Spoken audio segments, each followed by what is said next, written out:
تعلیمی ادارہ ہے، بہت بڑا اور بہت پرانا ہے۔ دیوبند ایک تحریک ہے، ایک مشن ہے۔ تو چونکہ دیوبند ایک تحریک اور ایک مشن ہے تو اس کے فضلہ ساری دنیا میں پھیلے ہوئے ہیں۔ جو مشن ہے اس مشن کو لے کر ساری دنیا میں پھیلے ہوئے ہیں۔ اب آپ کو یہ سمجھنا ہے کہ دیوبند کیا کس چیز کی تحریک ہے، کس چیز کا مشن ہے۔ اس لیے سمجھنا ہے کہ آپ بھی دیوبندی ہیں۔ یہ چیز آپ کو اس لیے سمجھنی ہے کہ آپ بھی دیوبندی ہیں، لہذا آپ کو سمجھنا پڑے گا کہ ہم دیوبندی کیوں ہیں، کس چیز کا نام دیوبندیت ہے۔ دیوبندیت ایک مشن ہے، ایک تحریک ہے، تو کیا ہے دیوبندیت، یہ آپ کو بھی سمجھنا ہے، اس لیے کہ آپ دیوبندی ہیں۔ میرے بھائیوں، دیوبندیت نام ہے صحیح دین کو دونوں ہاتھوں سے مضبوط پکڑنے کا۔ جو صحیح دین ہے اس کو دونوں ہاتھوں سے مضبوط پکڑو، اسی کا نام دیوبندیت، اس سے آگے کچھ نہیں۔ دیوبند کا کوئی دستور اساسی نہیں، کوئی کانسٹیٹیوشن نہیں ہے، دیوبند کا کوئی نام نہیں۔ دیوبند ایک شہر کا نام ہے، اس سے دیوبندیت بن گیا، اس مسلک کا کوئی نام نہیں ہے، اس کا کوئی کانسٹیٹیوشن نہیں ہے، اس جماعت کا کوئی کچھ نہیں ہے۔ اس کا کانسٹیٹیوشن کیا ہے؟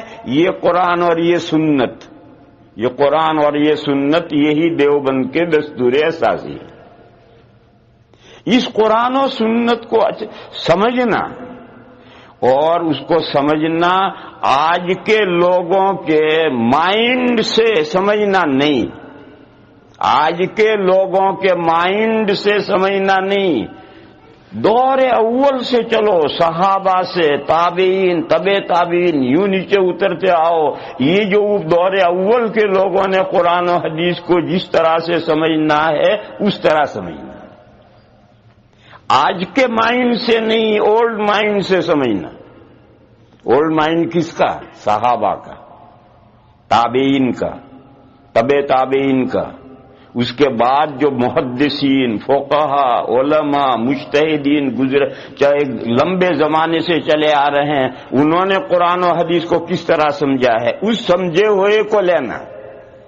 آج کے مائنڈ کا سمجھا ہوا نہیں۔ آج ایک آدمی پیدا ہوتا ہے اور وہ کہتا ہے اس حدیث کا یہ مطلب ہے، اس آیت کا یہ مطلب ہے، یہ نہیں، دیوبند اسے نہیں لیتا۔ دیوبند اسے لیتا ہے کہ صحابہ اس آیت کو کیا سمجھتے تھے، تابعین کیا سمجھتے تھے، تابعین کیا سمجھتے تھے، گزرے ہوئے فقہا، محدثین، مفسرین نے کیا سمجھا ہے، ان کے سمجھنے کے اکارڈنگ آج کے آدمی کا سمجھنا ہے تو اس کی بات قبول کی جائے گی، اور اس کا سمجھنا اگر اس پرانے سمجھنے کے اکارڈنگ نہیں ہے تو آج کے مائنڈ کی بات قبول نہیں کی جائے گی۔ اسی کا نام دیوبندیت ہے میرے بھائی، اچھی طرح سے سمجھو۔ پھر دو چیزیں ہیں، ایک حدیث ہے اور ایک سنت ہے، ایک حدیث ہے اور ایک سنت ہے، دونوں میں فرق ہے۔ قرآن میں تو دو چیزیں ہیں ہی نہیں، قرآن تو قرآن کریم، اور احادیث شریفہ میں دو چیزیں ہیں، ایک حدیث ہے اور ایک سنت ہے۔ دیوبند کی دعوت یہ ہے، دیوبند کی تحریک یہ ہے کہ سنت مضبوط پکڑو۔ اس مضمون کو بھی سمجھنا ہے۔ حدیث نام ہے چار باتوں کا، چار باتوں کا نام حدیث شریف ہے۔ نبی پاک صلی اللہ تعالی علیہ وسلم کے اقوال، سیئنگ، آقائے دو جہاں نے جو کچھ زبان مبارک سے ارشاد فرمایا ہے وہ سب حدیث ہے۔ نبی پاک صلی اللہ تعالی علیہ وسلم کے کیے ہوئے کام، جو بھی حضور نے کیا، افعال، اقوال بھی حدیث ہیں، افعال بھی حدیث ہیں۔ تیسری چیز ہے نبی پاک صلی اللہ تعالی علیہ وسلم کے سامنے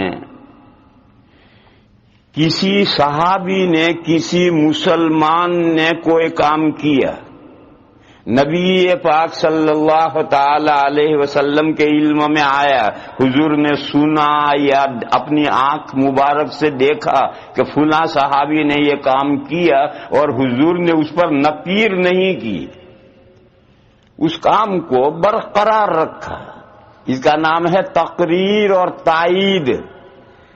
تو جتنے کام، مثال لو، نکیر نہ کرنا، یہ بھی حدیث بن جاتی ہے۔ اور چوتھی چیز ہے نبی پاک صلی اللہ تعالی علیہ وسلم کے ذاتی حالات، پرسنل حالات، کہ حضور کے بال مبارک ایسے تھے، داڑھی مبارک ایسی تھی، آنکھیں ایسی تھی، دانت ایسے تھے، قد ایسا تھا، چال ایسی تھی، ڈھال ایسی تھی۔ یہ جو حضور کی ذاتی زندگی ہے، پرسنل اوصاف، یہ حدیثوں میں پوری کتاب کی کتاب شمائل نبوی پر کتابیں کی کتابیں ہیں، اور اس میں حضور کے تمام احوال ہیں۔ یہ جو ہے یہ بھی سب حدیث ہے۔ حدیثیں میں نے بتلایا کہ 4 طرح کی ہیں، حضور کے اقوال، افعال، تقریرات اور اوصاف، یہ چاروں حدیث ہیں۔